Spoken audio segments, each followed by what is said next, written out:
Hi ప్రజలారా, అందరికి నమస్కారం. అయితే ఈ రోజు కాలపూర్ మరి ఇంకా 4-5 విలేజ్లలో భూములు పోతున్నాయి. మరి ఈ భూములు పోతున్నాయి. మరి ఇక్కడ ఉన్న రామ్మోహన్ రెడ్డి ఎలాంటి స్పందన లేదు. మరి ఈయనకు రామ్మోహన్ రెడ్డి కాదు, రామయ్య అని పేరు పెడితేనే పోలీసు వాళ్ళ నుండి కానీ అందరి నుండి ఒత్తిడి చేయిస్తాడు. మరి ఈయనకు పేరు పెడితే మరి రామ్మోహన్ రెడ్డి అని విలువదు. ఈయనకు వాస్తవంగా చూసుకున్నట్టే రామ్మోహన్ రెడ్డి అని విలువదు ఈయనకు. ఎందుకంటే ఆయనకు ఎంత మర్యాద ఇస్తున్నప్పుడు కూడా ఆయనకు రామ్మోహన్ రెడ్డి మా ఎమ్మెల్యే గారు అనేసి మంచి గ్రామస్తులు మర్యాద ఇచ్చి మాట్లాడుతుంటే కూడా మళ్ళీ దిక్కు ఇట్లా తొంగి చూస్తలేడు. కాబట్టి ప్రజలారా ఒక్కసారి ఇక్కడ చూడండి, ఈ ఊరి గ్రామస్తులు ఎంత రాతి తెల్లని దాకా కూడా ఇక్కడే ఉన్నారు. మొత్తం ఇక్కడే ఉండి మొత్తం నిరసన చేసుకుంటా ఇక్కడే ఉన్నారు. మరి ఇప్పటికైనా ఆయనకు మేల్కుంటాడా మేల్కోడా అనేసి తెలియాలి ప్రజలారా. అయితే ఇక్కడ సర్పంచ్ గారు ఉన్నారు, ఉప సర్పంచ్ ఉన్నారు, ఆ ఊరు గ్రామస్తులు ఉన్నారు. వాటితోటి మాట్లాడదాము. మరి స్పందిస్తలేడా, ఎన్నిసార్లు పోయినారు అనేది కూడా మనం మాట్లాడదాం ప్రజలారా. ఫస్ట్ సర్పంచ్ గారితో మనం మాట్లాడదాము. అన్న నమస్కారం. అన్న మీరు సొంత పార్టీ సర్పంచ్ కదా ఇక్కడ సంబంధించిన సర్పంచ్. కాంగ్రెస్ పార్టీ కోసమే పనిచేసినాం, కాంగ్రెస్ పార్టీలోనే ఉన్నాం ఇప్పటికి కూడా. మేము కూడా ఇప్పుడు కుటుంబంలో సమస్య వచ్చింది కాబట్టి ఆయనతో కొట్లాడుతున్నాం, గవర్నమెంట్ తో కొట్లాడుతున్నాము. ఆయన ఇప్పటికి కూడా మాకు ఏదన్నా చేస్తాడు, మేలు చేస్తాడు. మేము అయితే మనకు జనవరి 28 తారీఖు గెజిట్ నెంబర్ ఇచ్చారు. కాలాపూర్ రెవెన్యూ 1200 ఎకరాల భూమి తీసుకుంటున్నాం ఇండస్ట్రీ పార్క్ కోసం అని గెజిట్ నెంబర్ ఇస్తే దాన్ని మనం తిరస్కరించాం. అప్పటి నుంచి కూడా ఆ రోజు నుంచి కూడా ఈ రోజు వరకు అదే స్టాండింగ్ మీద 2 ఊళ్ళ గ్రామ ప్రజలం ఉన్నాం అని దౌర్జన్యంగా మేము గ్రామ సభలు పెడతాం, భూములు తీసుకుంటాం, మేము ఏం చేసినా సరే అన్నట్లు గవర్నమెంట్ ఆలోచన ఉన్నది. దానికి ముఖ్య పాత్రలు ఎవరంటే మేము నమ్ముకున్న నాయకుడు రామ్మోహన్ రెడ్డి సార్ తప్ప గవర్నమెంట్ ఎంప్లాయీస్ ఏమున్నది. వాళ్ళు చెప్పింది పైనుంచి ఏం ఆర్డర్ వస్తే వాళ్ళు చేయాల్సిన అవసరం వాళ్ళది ఉన్నది కాబట్టి వాళ్ళు చేస్తున్నారు.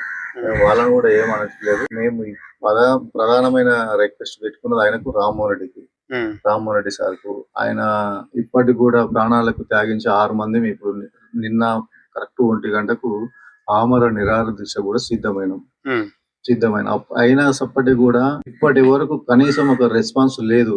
ప్రతి గంటకు వీడియోలు తీసి మేము పెట్టడం జరుగుతుంది మాతో ఉన్న వాళ్ళందరూ కూడా. అయినా గవర్నమెంట్ నుంచి రెస్పాన్స్ లేదు, ఆయన నుంచి రెస్పాన్స్ లేదు. ఇంకా ఏమైతుందో చూద్దాం అని కూడా మేము ఓపికతోనే ఉన్నాము. ఇంకా కాకుండా కూడా ఇంకో 2 రోజులు మా అంటే మేము మనసులో ఎన్ని రోజులు బతాం, 2 రోజులు 3 రోజులు నీళ్లు అన్నం తినకుండా ఆ తర్వాత చచ్చిపోయినాక వస్తాడేమో అని కూడా ఆలోచన, శవాల కోసం అని వస్తాడేమో అని చూసుకుంటూ ఉన్నాం. అయితే మీరు సొంత పార్టీ సర్పంచ్, మరి ఇప్పటివరకు కూడా మీరు చెప్పినా గానీ స్పందిస్తలేడు అంటే మీరు ఆయన పైన అభిప్రాయం ఎలా చూస్తున్నారు? నేను 4 సార్లు ఆయన మేము ఫస్ట్ 28 తారీఖు గెజిట్ నెంబర్ వచ్చినాక 4 సార్లు పోయి కలిసినా, మాట్లాడినా, రిక్వెస్ట్ చేసినా.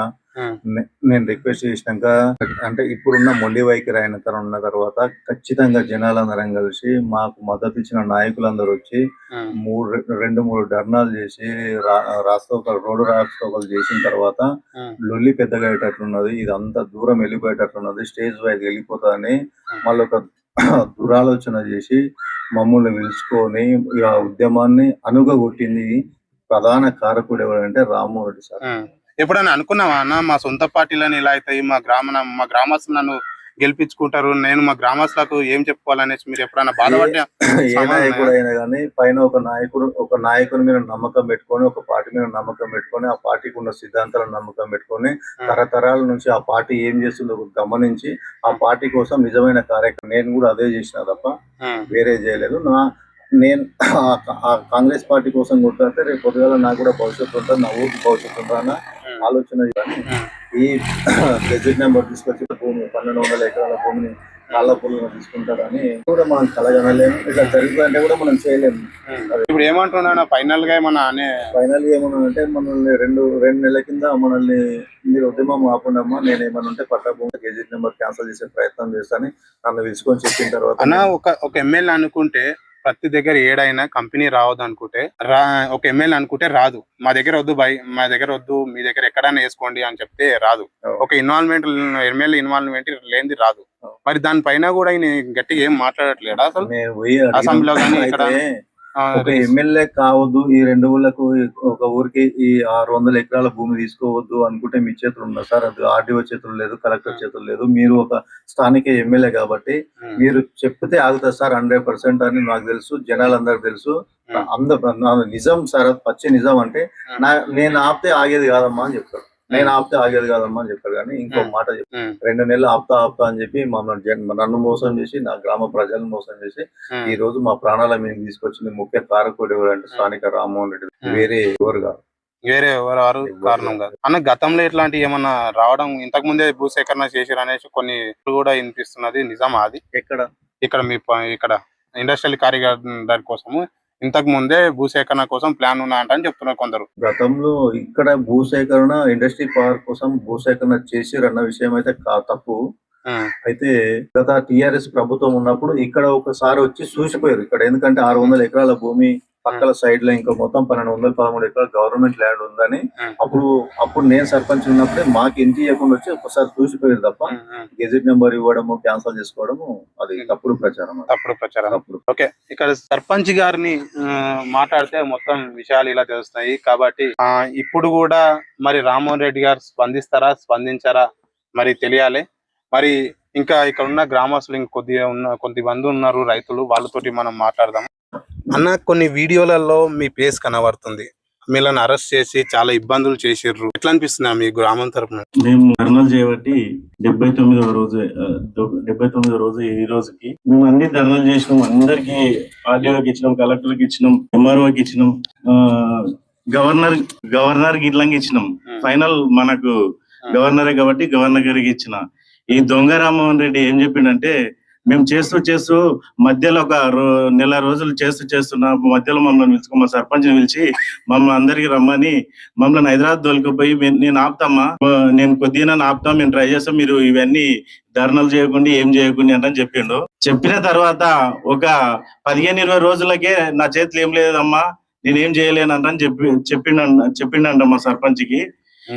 నువ్వు ఇంత దొంగ మాటలు ఎవడో చేసిన పనులకు నువ్వు 2 సంవత్సరాలన్నర అవుతున్నది, నీ వీకింది లేదు బరికింది లేదు. 2 సంవత్సరాలన్నర నుంచి నువ్వు చేసిన ఏం పని లేదు. ఎవడో చేసిన పనికి, ఎవడో ఫండ్ ఇచ్చిన దానికి, ఎవడో పుట్టించిన బిడ్డకు నేను పుట్టించిన అన్నట్లు మాట్లాడుతున్నావు. ఇది తప్పు. నీకే శాత కాదు, మా ప్రజలను అమాయకులను మోసం చేయడం తప్ప నువ్వు బడాబాబులను ఏమన్నా బడాబాబుల తన నీ భూమి మస్తు ఉన్నది కదా, మస్తు కాలేజీలు ఉన్నాయి కదా, నీ ఇడిచిపెట్టు, నీ తాన కంప్లీట్ వేసుకో, నీ ఊళ్ళు వేసుకో, మస్తు గౌటాన్ భూమి ఉన్నది దోమ సైడు, నీ ఊళ్ళు వేసుకో. నీకు దమ్ము ధైర్యం ఉంటే నీ ఊళ్ళో పోయి నేను ఇస్తున్నానని చెప్పు. అమాయకుల ఊళ్ళో, మా ఊళ్ళో ఏ రెడ్డిలు లేరు, ఎవరు లేరు, మేము అమాయకులే ఉన్నాము, బీసీ ఎస్టీ వాళ్ళమే ఉన్నాము. మమ్మల్ని ఇంత హింస పెట్టి అదే ఇక్కడ రెడ్డి వెనుకనే ఉన్నది. ఒక రెడ్డి భూమి ఏమో పోదంట, మా ఎస్సీ బీసీల భూమి ఏమో పోతుందంట. ఇది ఎక్కడి దౌర్జన్యము, ఇది ప్రజాపాలన అంటావు, అది ఆ పాలన అంటావు. నువ్వు ఫోటోలు దిగడం, ఫోజులు ఇచ్చడం తప్ప నువ్వు పని చేసింది లేదు. నువ్వు ఎమ్మెల్యేకు అర్హుని కావు. ఇంకా ముందు ఇట్లా నువ్వు ఏడి ఇల్లవట కానీ, ఈడ కాకుండా నువ్వు ఏడి ఇల్లవట కానీ, ఈడిల్లవట కానీ నిన్ను తరిమి మేము వెంటబడి, మేము అందరం చదువుకున్నాం. మా విలేజ్ లో జాబులు రాకపోవచ్చు కాబట్టి ప్రతి పిల్లగాడు అందరం చదువుకున్నాం. నీ ఏడిలో అట నీ వెంటబడి నిన్ను ఓడించినంత వరకు వినము. అయితే పోలీసులు వీళ్ళని చాలా ఇబ్బంది పెట్టారని తెలుస్తుంది. అయితే మొన్న వీడియోస్ కూడా ఇక్కడ బస్ స్టాండ్ దగ్గర కూడా గానీ మళ్ళీ ఇంకేమైనా ఇబ్బందులు పెట్టారున్నదా? మా విలేజ్ మేము ఆయన దగ్గరికి పోయిన రోజు మీకు చిల్లరపల్లి ఎగ్జాక్ట్లీ ఎవరు రామ్మోహన్ రెడ్డి చెప్తాడు, మీకు చిల్లరపల్లి జైలు ఒకటి తక్కువ ఉన్నది, ఆయననే చెప్పిండు. చిల్లరపల్లి జైలు తక్కువ ఉన్నది, మీరు ఎక్కువ ఇంకా ఏమైనా వేస్తే చిల్లరపల్లి జైల్లో వేయడం ఖాయమంటాను ఒక ఎమ్మెల్యే చెప్తాడా. మేమే ఓట్లు వేసిన అత్యధికంగా మళ్ళీ మెజార్టీ ఇట్లా మా ఊరిదే. మా 5-6 మంది మీద 10 మంది మీద 4 కేసులు పెట్టి ఎప్పుడు తీసుకోపోదామో అని రామ్మోహన్ రెడ్డి ఫోన్ చేసి ఎస్ఐ ముందర పెట్టి రామ్మోహన్ రెడ్డి మాట్లాడతాడంట, మేము రైతులం మాట్లాడొద్దంట. మమ్మల్ని ఇంకా ఏమేం చేస్తాడు, ఇంకా ముందు ఎంత ఇబ్బందులు పెడతాడు. కానీ ఇప్పుడు మా మీద అయితే అందరి మీద, మేము ముందర తిరగటం అందరి మీద కేసులు చేసి 4-5 కేసులు పెట్టారు. 4-5 కేసులు పెట్టి 4-5 కేసులు పెట్టారు. నిన్న పోలీసు వచ్చి ఏమంటారు అన్న? నిన్న పోలీసు వాళ్ళు మేము ఇది గ్రామ సభ పెడతాము, దానికి మీరు సహకరించండి అంటే మేము మా ప్రాణాలు అయినా సరే, మేము ఆర్డీఓకి మొన్న పిలిచి ఆర్డీఓ ఇట్లాగే చెప్పినాము, మా ప్రాణాలు అయినా సరే మా ఊళ్ళో అయితే ఏం పెట్టకండి సార్ అంటని చెప్పినాము. ఆయన మేము మా మాటలు వినకుండా ఆయన చెప్పింది వెళ్ళిపోయింది. మా మాట మాకన్నా గౌరవం ఇయ్యాలి కదా, రైతులం పోయినప్పుడు గౌరవం ఇయ్యాలి కదా. మాదేందో విననికనే పిలిచిండు, ఆయన చెప్పేదే మేము వినొచ్చినాం కానీ మా మాట ఆయన వినలేడు. అంత దౌర్జన్యం నడుస్తుంది.